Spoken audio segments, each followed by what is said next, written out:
We are grateful you are here today with all of us. It is my privilege to introduce today's speaker, Cristol Barrett O'Loughlin. Cristol is a seasoned executive and gifted storyteller. She is the founder and CEO of Raregivers, Incorporated, formerly Angel Aid, and an organization dedicated to supporting those who care for individuals facing rare and complex medical conditions. Cristol is deeply passionate about providing social, emotional, physical, and financial relief to caregivers, patients, and professionals who often hold both hope and grief in the same human heart. Through her work, she brings voice, validation, and connection to the caregiver experience, helping individuals move from isolation towards community and strength. Without further ado, it is my pleasure to turn it over to Cristol Barrett O'Loughlin. Thank you so much, Melinda, and hello. Welcome, everybody, to our time today. Hold on, because this is going to be an action-packed next 45 minutes or so. I'm a very visual person, so Melinda, I'm going to go ahead and take over the share screen and pull up a presentation that we developed specifically for the histiocytosis organization. The Histiocytosis Association recently joined the Rare Givers Coalition, and I've had the pleasure to get to know Melinda and Ali and quite a few others from your organization. So thank you for inviting me here today. Okay, so there was a brief introduction, and I appreciate that overview. What I'd like to just mention is that I'm of the community of medical stress. So I'm going to talk to you a little bit about a personal sort of passion, sort of lived experience. But from a professional standpoint, I've spent my entire career focused in either technology, media and entertainment, or life sciences. So this is an odd mashup of um, putting tools to use for us, including compute power and artificial intelligence, which is really like furthering hopefully more treatments and curative options within our community, but also understanding how to connect at a heart level through various different channels of entertainment and support. So working specifically with movie companies like the Walt Disney Company and 20th Century Fox, working on activations through athletic manufacturers as well as athlete-driven organizations like the NFL and the NBA and PGA actually launched those three dot-coms back in the mid 90s. And then working with technology providers like IBM, Microsoft, Cisco, and others. And in all of these communities, the common thread is this. We want to connect human beings at a heart level. So my assumption is that your life is very medical. That's why you're here in this webinar and this conversation. And what we want to do is we want to pull back from the medical experience and focus in on the heart experience. And here's a basic premise that we as human beings have this incredible ability to balance or live in this kind of juxtaposition between hope, which we hear a lot about, and grief, which we don't talk a lot about. So that's what we're going to talk a little bit about today. Just to introduce the Rare Givers Global Network, we provide emotional support. That's our swim lane. That's all we do to caregivers, to patients, and to healthcare professionals in different communities, rare, chronic, and complex disease communities around the world. We deliver daily compassion and relief services to individuals who feel isolated and overwhelmed. That's sort of the common thread of medical life. And our goal is to emotionally support 3.5 million individuals by the end of this year. So we're over a 500,000 now, and we're going to do some really amazing things to kick that into the 3 million range. And we'll talk about why that's such a significant number. But I want you to know that you've just added to that number by joining today. So thank you for taking the time to listen in, whether it's live or in the recording on demand at a later date. You've now become part of the Raregivers Global Network. So I thank you for that. And so for today, we're going to focus in on 10 essential tips to combat medical stress. And I'm telling you right now, this is not rocket science, okay? These are all the things that you know intuitively that you need to be focusing on for yourself. And there's 100 reasons, thousands really, tens of thousands, millions probably, of why we can't tend to these things in our own life. I've heard it all from every caregiver and every patient community on the planet. I don't have time to tend to my sleep. I don't have time to get out in nature, to really look after my nutrition, to focus on mindfulness and meditation, to do all those exercises that I want to be doing. I don't have time or inclination to really connect at a social level. In fact, friends are often ghosting us, either as individuals or families, because of the complex medical life that we're living. I don't have time to focus on my emotional support.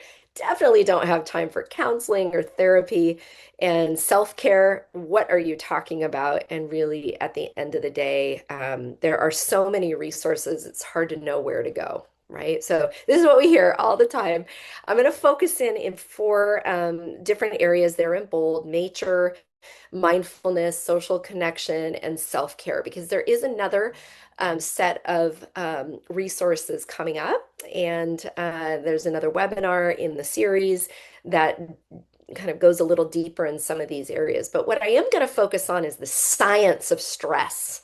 Okay, the science of stress, understanding intellectually in your mind where these stress responses are coming from is really important step to actually being able to address them. And what I would say about each of these 10, these are the ancient arts. Okay, this is the wisdom of humanity that we're bringing into your consciousness. So none of these things are new. It's really just how to kind of apply them in our modern day life and experience. So believe it or not, we're going to cover all of these in this webinar today. But before we do anything else, we're going to talk about empathy, because empathy is what makes us human.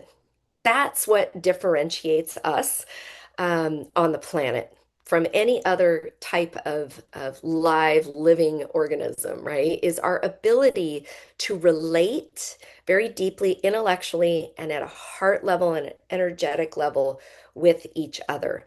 And it's hard to relate to others unless we're really focusing on ourselves. So let's talk about this empathy response. So this baby's cry, right, is just hardwired into us to respond, right? And it's critically important that we do respond, because that's how this young little life is going to survive, right? So that baby's cry just triggers in us this emotional response. It triggers our capacity for love. And what's beautiful is love is just, it sort of compounds on itself. You know, if anyone has multiple children in their family, or a large family, or even a small family where they're tending to multiple hearts in addition to themselves, you know, there's so much love to go around, right? And when that trigger happens, where we're being triggered to provide more love, we give.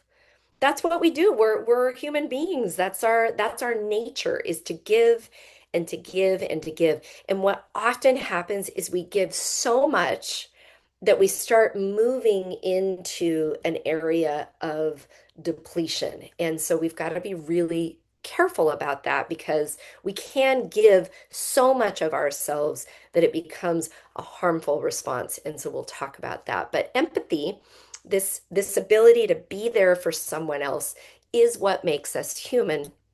And so what I'm here to talk to you about is that you are worthy of that same loving response that you're giving to others, right? You are worthy of love. And so the easiest way, the most available way for love or self-love, self-empathy, self-care is breath work. Okay? Because it's the one thing that's available to everybody. Okay, so I'm going to ask you to just take a few moments and breathe with me. If you have anything in your hands, you can set it down. Okay, I just took my glasses off because I'm going to close my eyes. And we're just going to take 3 deep breaths together. You can put your feet flat on the ground. You can put your hands gently in your lap. If you'd like, you can close your eyes. And I invite you to take a deep breath in, to hold it,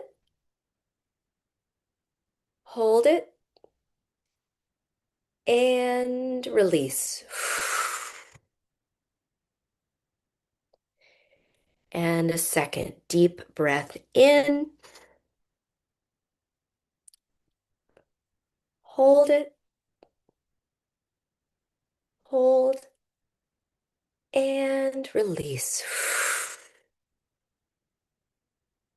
Last one. Deep breath in, hold, hold, and release. You can gently open your eyes. You might have a slightly floaty sensation. That is your nervous system calming down. So we breathe constantly throughout the day and night, but we don't necessarily do it with presence or intention or as a thoughtful pause.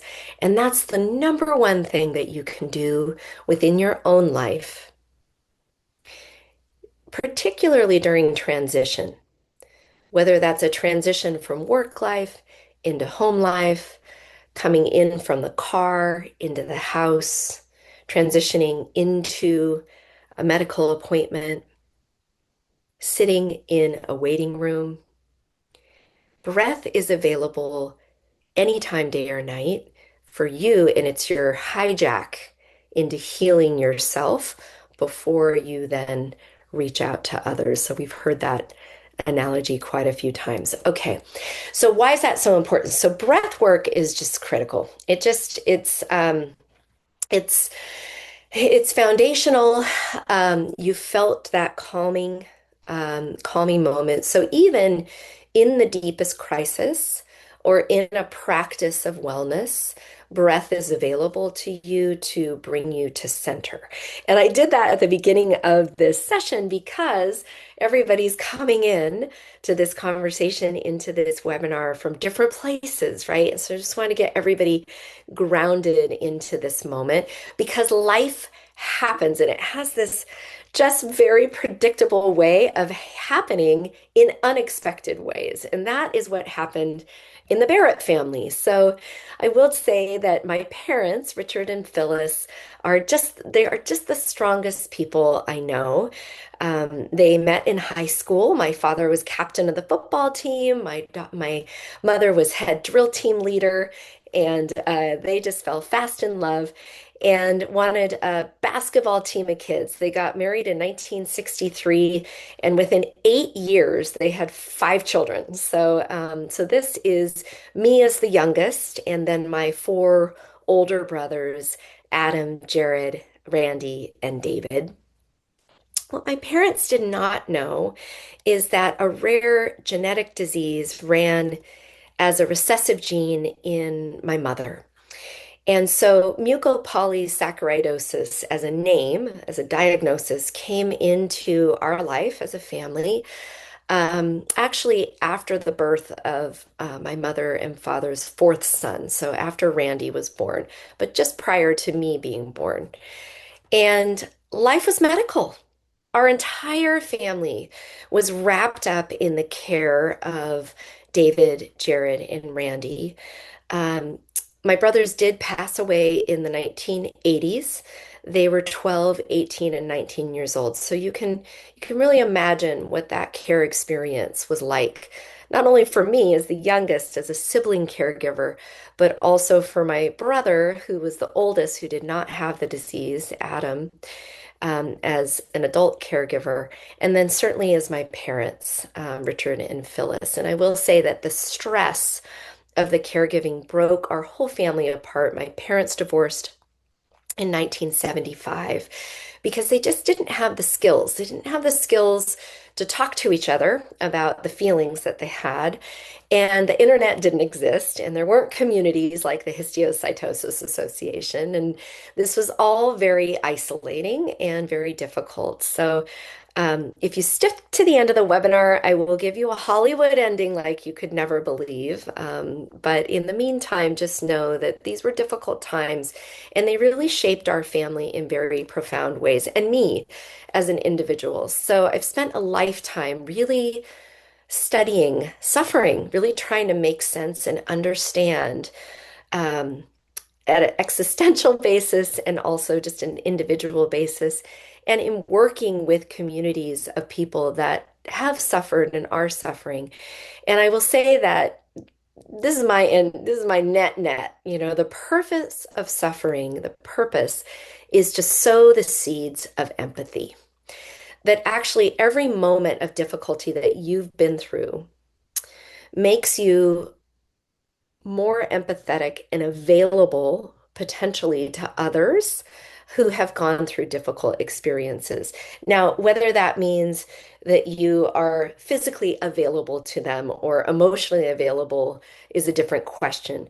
But your capacity to be available, to be empathetic, deepens within this experience. And I know if I could see you all, you would be nodding your head because these are extraordinary circumstances that we're living under. And in fact, when life gets medical, people get emotional. And no one knows that better than you and I, right? We have lived this. So, soon as life gets slightly medical, as soon as you have that moment of, something's not quite right, either in myself, in my loved one, or as a healthcare professional, you're witnessing that something's not quite right, emotions kick in, whether those be fear, worry, guilt, shame, doubt, anger, frustration, whatever the feelings are. Life gets medical, people get emotional, and there's a huge range in what those emotions look like. So the rare truth is that we are living in this range from crisis to wellness, that stress, these words, right? Stress, anxiety, depression, they often get used interchangeably, but there is a difference between these different words. And I just want to start there. What is stress, right? Stress is normal, and there can be actually really good stress. And I talked to my 19-year-old daughter. Good stress is when you have a little bit of anxiousness and worry, and stress about a test, right? Maybe it's a final. That's a motivating factor, right? A little bit of stress can be a positive feeling. At the same time, it's usually triggered by something, some sort of feeling or emotions. And if there's too much, it can really feel uncomfortable. So the concept of stress as a feeling is triggered by some sort of specific moment, typically. Anxiety is different. Anxiety tends to be an emotional state of inner kind of inner turmoil, and it's usually based on some sort of worry or rumination of something that's happened in the past or something that you're worried about in the future, right? And so anxiety is different, as is depression. So depression is a feeling of sadness, it's a loss of interest, it's an energy level, and it impacts your daily life, right? So it's one thing to have a down day, like Oprah Winfrey always stays in her pajamas on a Sunday. She talks about that pretty often. Like, I'm going to have a down day today. I'm going to stay in my pajamas. If you're still in your pajamas 5 days later, that's probably an indication that there's some sort of um, settled feeling, some level of depression has set in, either clinically or psychologically, within your day-to-day experience because it's impacting your day-to-day. Okay, so I just want to kind of level set with those, and we're going to talk about different ways to find relief and support across those different states. But often they're used interchangeably. So just kind of level set for a second, and this is completely optional. You don't have to participate, but if you'd like to, we often ask on a scale of 1 to 10, how do you feel today? Right? 1, I am not okay today. And 10 feels pretty resourced. I'm feeling pretty good. And I invite you to drop that into the chat just for a moment. If you don't drop it into the chat, at least take a moment and name a number, right? Because this numbering system, just like the pain scale in a hospital on a scale of 1 to 10, right? It can be a really useful tool to just kind of check in. In fact, we have a lot of families that will actually share where they are. And within the family, they use this scale as a way to kind of check in. Where are you? And sometimes I'm a 2 or a 1, and sometimes I'm an 8, 9, or 10, especially after I get back from an exercise class or something like that. And so just reporting back in this small group, 4, 6, 2, 8, 8, right? So we've got this range. And that's the reality of our human experience, right? So no judgment on the feeling that you're having, on the range of where you are today. It's just a tool to be able to assess, okay, then maybe there might be different kinds of interventions that I want to seek or that we want to offer as a community, into histiocytosis community as well as others. So one thing I will say, if you need immediate support, it's available for free. You can text RARE or RARES in Spanish to 741-741. You can get into a live text relationship, or not relationship, but just messaging thread with a volunteer mental health professional. Okay, so always, always know that there is support no matter where you are in that range. You can text RARE to 741-741.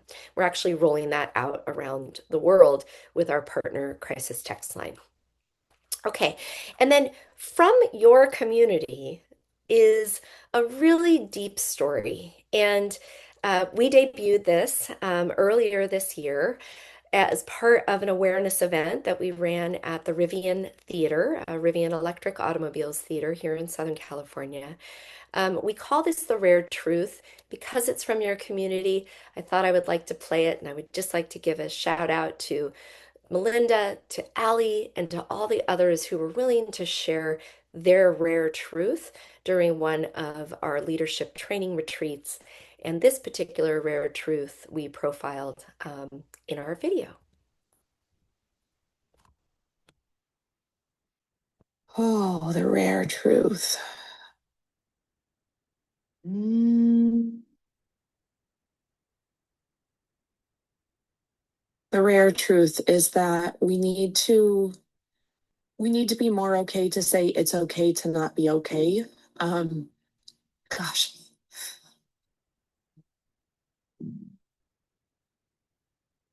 When you're a caregiver, you are handling quite a bit of it alone. You are sometimes disregarded by doctors, made to feel like you don't know what you're talking about.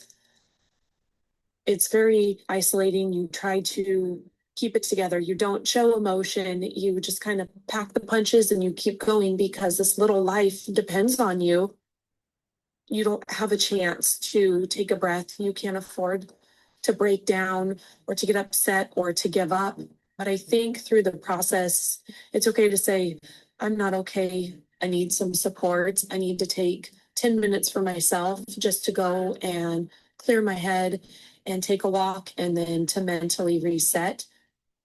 I think that's the biggest thing that the community needs to know is it's okay to not be okay and to ask for help.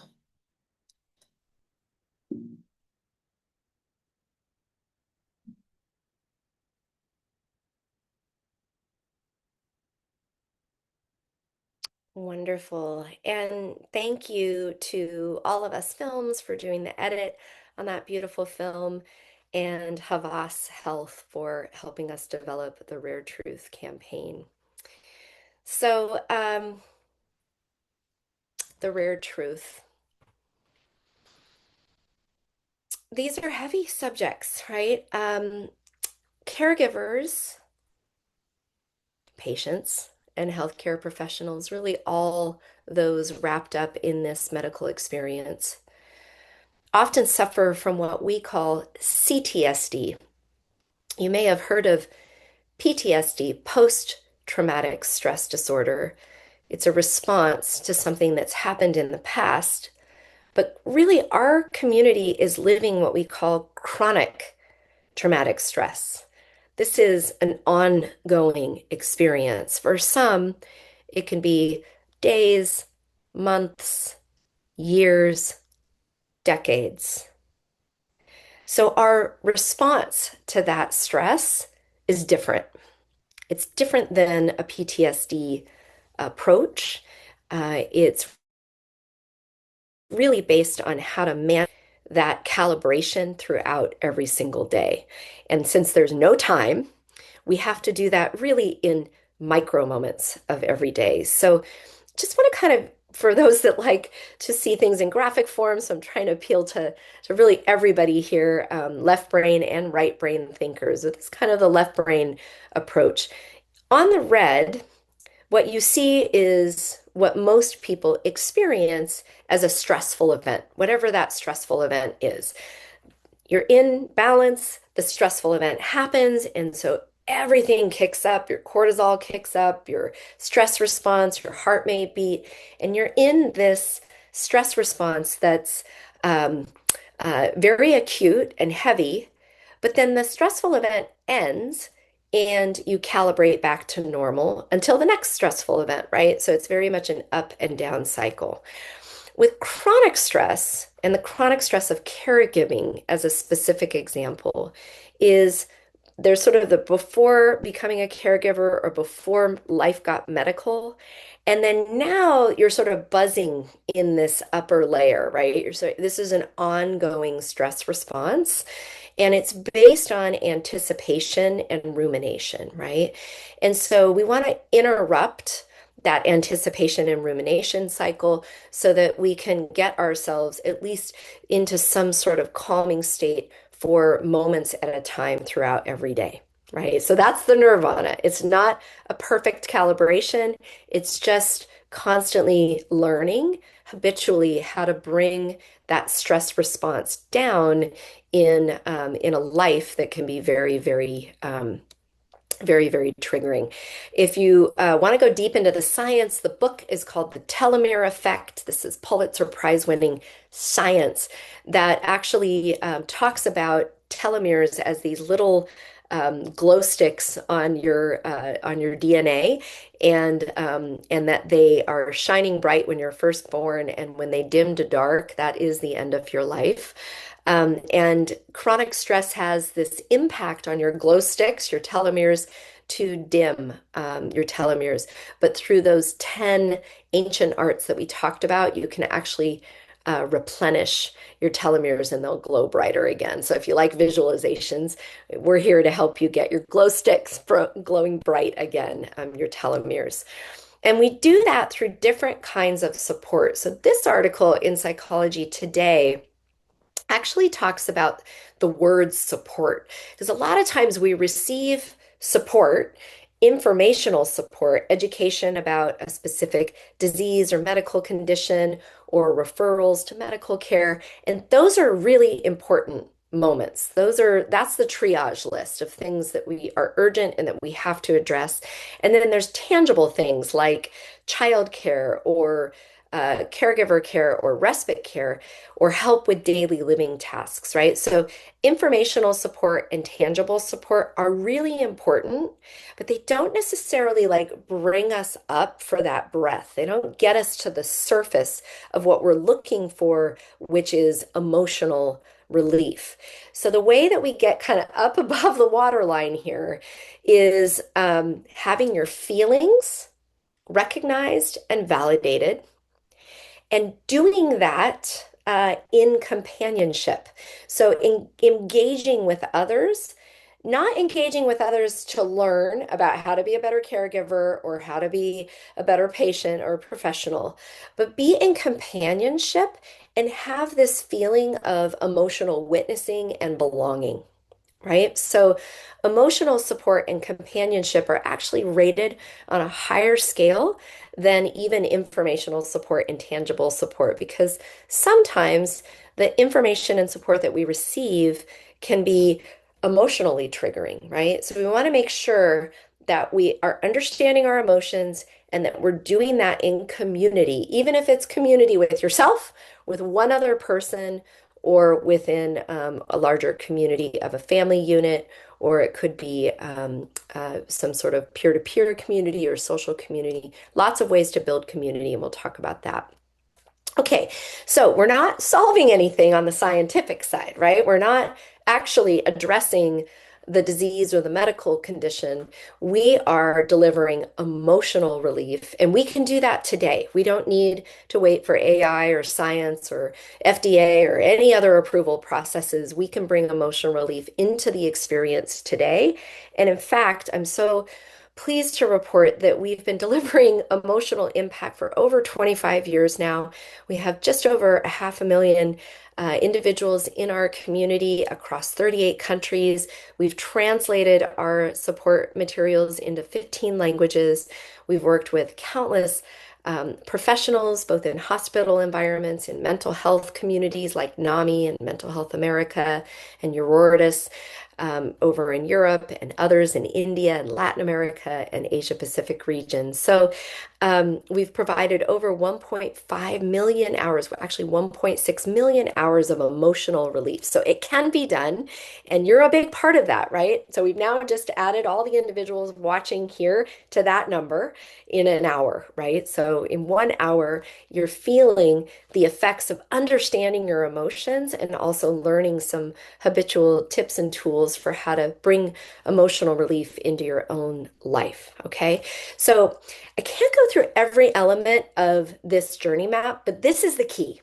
On one piece of paper, it was a IBM boss of mine, Lou Gerstner, that taught me this years ago.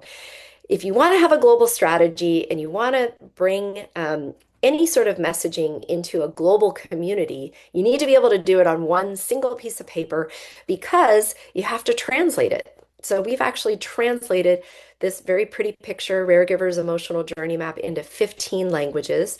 The premise behind it is that life's going on, and then life gets medical, and you get thrust on an island.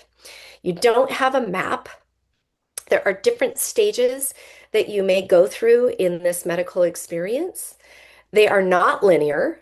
Often you're in one stage and thrust into another. You could be in a diagnostic phase, end up in the ER with yourself or your loved one, and now you're worried about end of life and grieving what you thought life was going to look like, what you thought your loved one's life was going to look like. So these are more like chutes and ladders, but they're presented in this way because it's a flat two-dimensional image.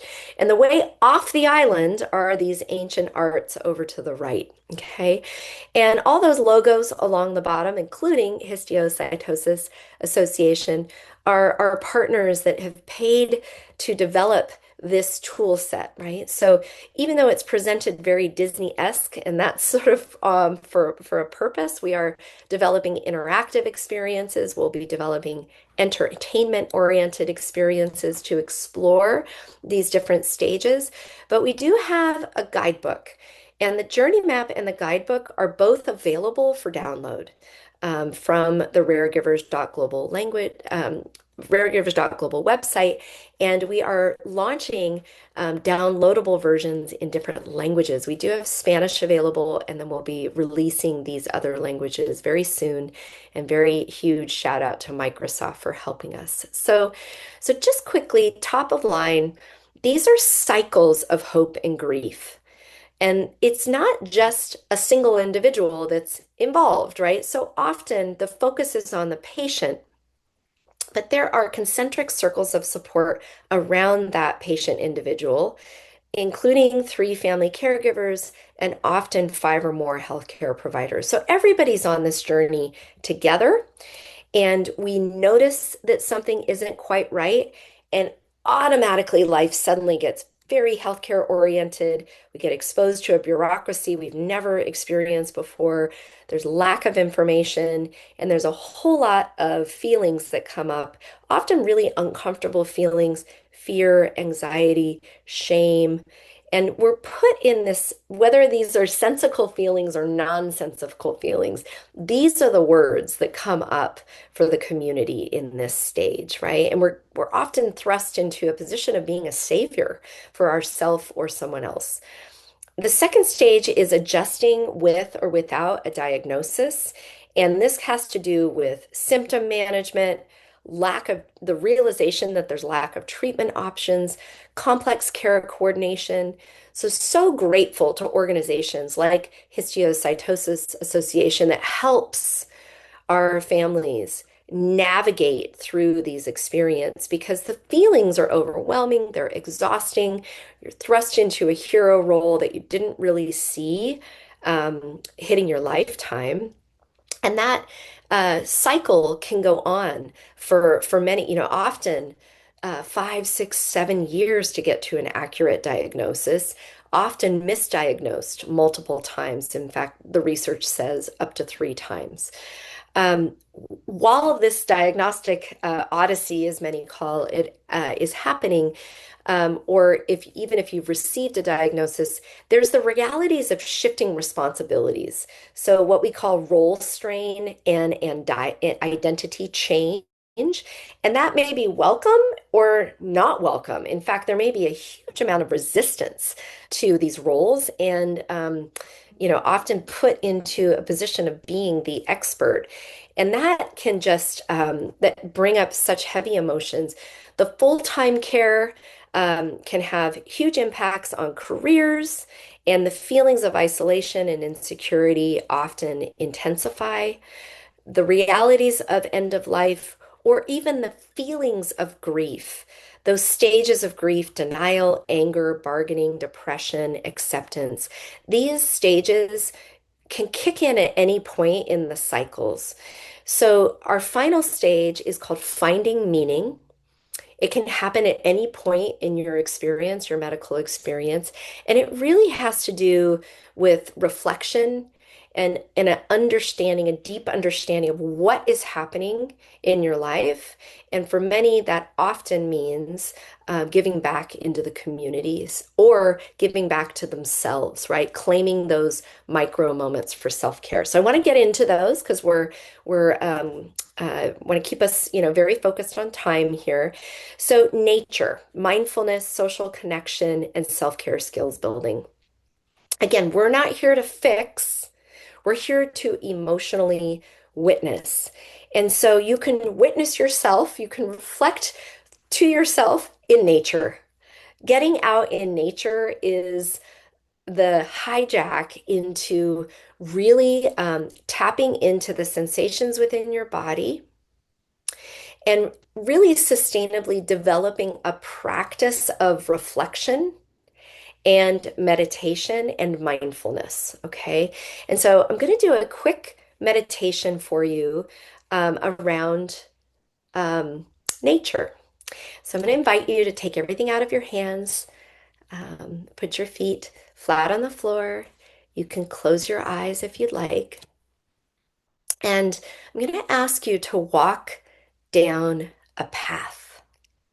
So just start walking in your mind. And that path could be on the beach. You may be feeling the sand beneath your toes. It could be on needles in the forest. You may be smelling the pine needles in your nose. It could be along a gravel path and you see the birds up ahead circling over. Whatever path you're on, there's a rainbow ahead. And wow, what a surprise and delight it is when we see the rainbow, red, orange, yellow, blue, green, indigo, and violet. those beautiful bright colors of a rainbow never cease to amaze. And as you're walking down your path, the rainbow is moving closer. In fact, one color is bathing you in its light. That bright, bright, beautiful color is all around you and flowing within you. It is the aura or the essence of you. So I invite you to hold on to that color, can gently open your eyes, and we're going to talk about how color can be this incredible resource for you as an individual, whether it's red. And I invite you also to drop these colors into the chat if you'd like, because I think that's really fun to share, or certainly write it down. Whether it's the life-giving and action-oriented strength of red, or that color of happiness and vibrancy and power of orange, or that life-giving energy of the sun in yellow, the color of Mother Earth and the balance of well-being and nature in green, the compassion and the stability and the peace of blue, or the thoughtful spiritualism and grace of indigo, or that noble, precious, sacred energy of violet. So these colors can be incredible tools. You can wear them. You can wear them through clothing. You can paint them on the walls. You can use them in eyeliner. You can throw on a Green Bay Packers sweatshirt. There's so many things that you can do, right, to bring color into your life as a sort of service oriented. And then bringing color brings in nature, whether you're inside or outside, as you're on your walks or just taking a few moments in nature, you can notice those colors that resonate the most with you and bring them in service to you as an individual. So just a light tool, but something that I wanted to share, and also can be a really great way to build connections. So if you're ever in, at a family dinner table, or, working with, you can guide yourself or others through that meditation. It's a really fun one. You can always just Google, meaning of color, and the rainbow meditation online, and find those details. But I share that with you because these are ways to feel connected to others. And we want you to know that that's the value of global community, and that these are the universal truths. These are the rare truths around the world. So I want to thank you for your time. We are doing our best at Rare Givers to address the emotional toll of complex medical care. We are working within a community of 250 million people worldwide, and we're doing that in a care environment that's not just a typical caregiving. Caregiving can mean a lot of different things. We view this as radical caregiving. Radical caregivers is the source of our name, Rare Givers. And so we invite you to work with us, to follow us, to understand how we view the world and address these very difficult challenges of feelings, depression, anxiety, and chronic traumatic stress. We know that that has an impact on the medical experience, on drug adherence, on just making it to the doctor. We want you to know that we see that impact, and we believe that by putting feelings first, by elevating the emotional support and the companionship, that we can bring emotional relief today. So I'm just going to give you a couple more self-care rituals. These are quickies, but this just to add to your tool belt. Using your five senses, sight, sound, taste, touch, and smell, to impact, just take micro moments back of each day. So figure out what you gravitate towards. Sight, sound, taste, touch, and smell. We all have kind of like default senses that tend to resonate with us the most. If you're touch oriented, you may use luxuriously soft or sort of tactile cues as a way to transition. So from home to work life, at the end of each day, I often transition out of my work clothes into my cozy clothes, or I'll wrap myself in a really super soft blanket and just take a few moments.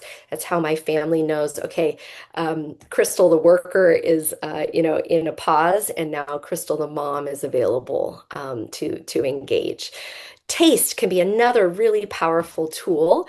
If you are making a hot drink in the morning or the afternoon, depending on which part of the world you're in, or maybe it's not a hot drink, but often we're creating moments of hydration, and we can make those moments of hydration into something really meaningful for us. I am making my goddess coffee every morning.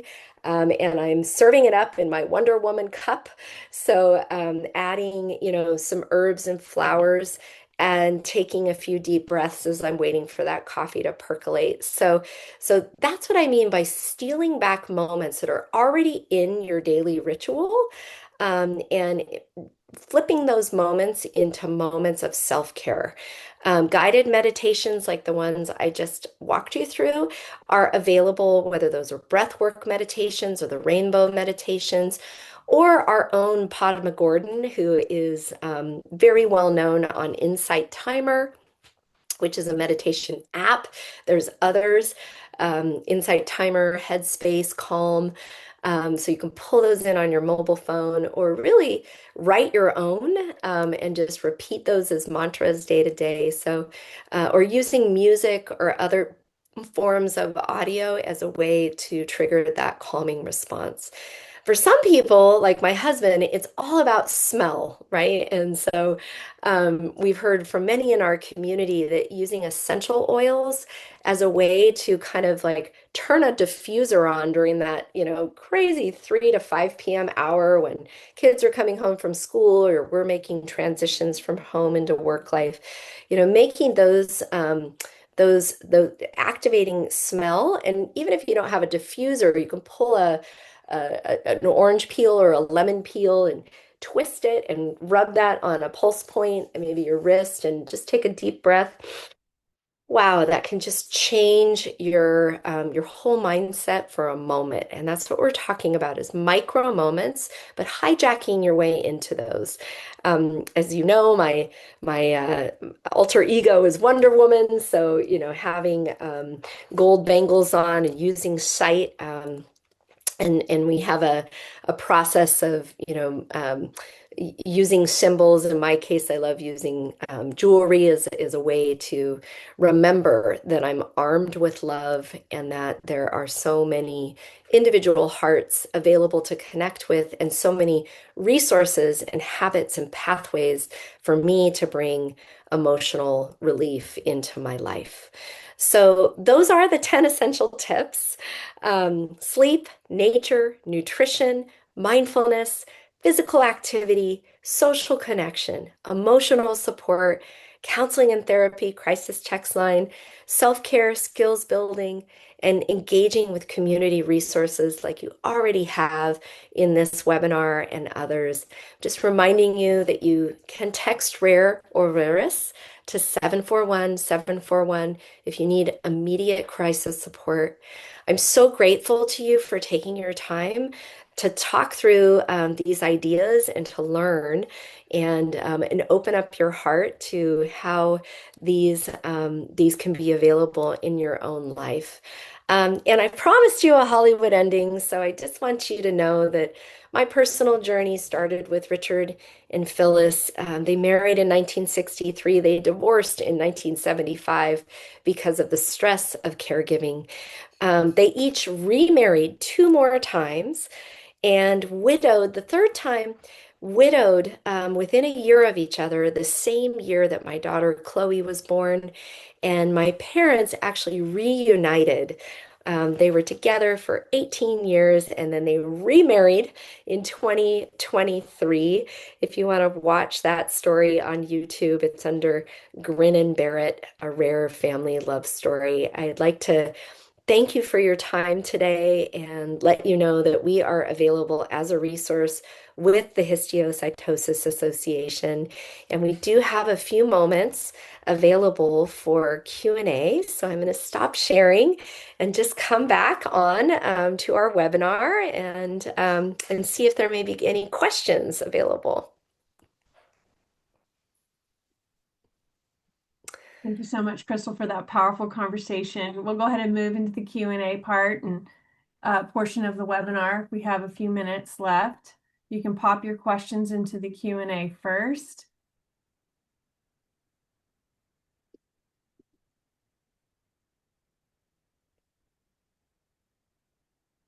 I hope that was helpful. It can be a wide range of what we're trying to cover in such a short period of time. But I think the most important takeaway can be this idea that, crisis to wellness, that there's no one state of emotional response in this medical life, and that giving yourself grace and space to just feel the feels. The feelings that you have are what they are. We can't be in control of our feelings, but we can be in control of how we respond, and then some of the preemptive things that we do to kind of try to bring those moments of just balance and calm back into our day-to-day life. So I see some questions coming in. Any, Melissa, that you'd like to share, or you want me to jump in? Oh, you can go ahead and jump in. Okay, I great. see, yeah, I see Yes. you're putting some things in there too. Go ahead. Okay. Okay, great. Yes, I know. So I'm seeing some questions about meditation, right? And that, I've always had such a hard time with meditation. And so what I would say about that is micro moments, okay, right? And just a few moments of closing your eyes and noticing what's coming into your mind. Maybe you set a timer for 30 seconds or 1 minute, right? And you're just noticing, and you're noticing your breath, and you're just noticing what's coming across your mind. Okay. If you set an alarm to do that 30 seconds or 1 minute at the same time each day, or even a different time each day, but you make it a practice and just start with day one. And then now you've done it for 3 days. And now you've done it for 5. What will happen is you're training your psyche and your mind to just focus on those few minutes. That's why those apps can be so helpful with meditation, because you can choose how long they are. It's hard to step into 30 minutes of meditation. People need to build up into those practices. And so I say start small, start micro, start with breath work, start with noticing. You can do walking meditations, just getting out in nature and choosing for 5 minutes a day, 10 minutes, and then build your way up to longer periods of time. And just, turn off your phone. Maybe leave your phone at home, but just noticing the things around you. So the word meditation doesn't have to mean one single thing. It can be a lot of things, and the practice of it is what we're looking for you to do. How do we link to the support group? Okay, support groups, there's so many available. Raregivers has support groups. If you go to raregivers.global and click on join the community, or click on get involved, you are welcome to join our Tuesday Women's Empowerment Support Group. Is every Tuesday at 10 a.m. Pacific Standard Time. It's drop-in, it's free, it's with Padma Gordon. And she always starts with a guided meditation, just a short meditation. And then there's quiet exercises, or you can speak and join into the group discussion if you'd like, but it's okay to observe as well. That's just one. There's so many others, and we actually have recorded a ton of support groups that are on our Rare Givers YouTube channel. So if you go to YouTube and search for Rare Givers, you can see a lot of those pre-recorded sessions.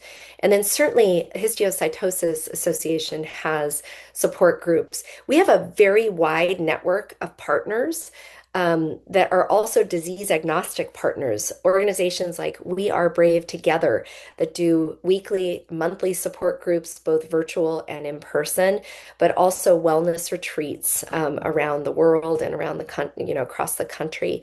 So those are just a couple of suggestions. But I think the point is, most of us, if we look around, can find resources, and it's that idea of getting over the discomfort of engaging, and not everything is for everyone. So if you go to a support group or you go to a conversation, even with an individual mental health practitioner, I always say try three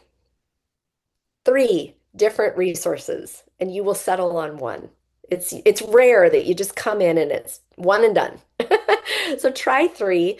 There usually be a tiebreaker, and then commit to yourself to get that support. Okay, I know we're going to be doing things like sharing QR codes. We're going to be sharing other resources. I want to make sure that Melinda has an opportunity to wrap. And just so grateful to you. I hope that these 10 essential tips for emotional balance in a world of chronic medical stress. You are not alone. I know we hear that. It can feel it can feel lonely to hear that you're not alone. So we want you to know that there are resources available both within this community and outside the community. But we see you. We know you're going through this experience, and hopefully you heard just a few things about our personal testimony, my personal testimony, and found just some camaraderie in that. We're in this together. All right, Melinda. Thank you again so much, Crystal, for that powerful, just thoughtful responses and the amazing presentation. And thank you to all for participating today.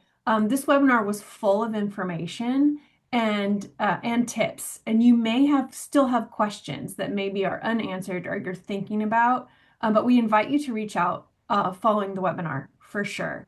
In closing, we have several resources to provide should you want to learn more about today's topic. The Histiocytosis Association is here to support histio patients, families, caregivers, and the broader histio community. We provide education, connection, and ongoing support. You can learn more about us on our website by subscribing to our newsletter and following us on social media. We offer a variety of resources for the histio community, including disease information and educational videos, an international physician directory, volunteer opportunities, and an active Facebook community forum. It is because of your generous donations that these webinars and programs are made possible. We want to thank those donors for sure. Another very important resource that we are proud to offer is our virtual support groups led by licensed professionals for patients, caregivers, and family members. You can sign up through our website or social media, and I believe Peter dropped the link in the chat as well. It is because, if you're unsure about which group to join, you can also email me personally at m@nip@histio.org. Rare Givers also offers resources and support programs, just like Crystal just noted, specifically for caregivers navigating rare diseases. Check out their website for the schedule of weekly events, support groups, resources, and crisis support. The Journey Map and Journey Map workbook are outlined in detail on their website, and the Caregivers Journey Map and workbook can also be found on the support group page of the Histio website. If you have any more questions following today's webinar, please reach out to either Crystal, myself, or the association at the email addresses provided. Thank you for joining us today for the first session in our Mind, Body, and Wellness webinar series. Next week, we'll continue with the second and final session titled Everyday Habits for Healing and Whole Body Wellness. This session will focus on promoting well-being through nutrition, sleep, and movement, and how small habits can support long-term health and resilience.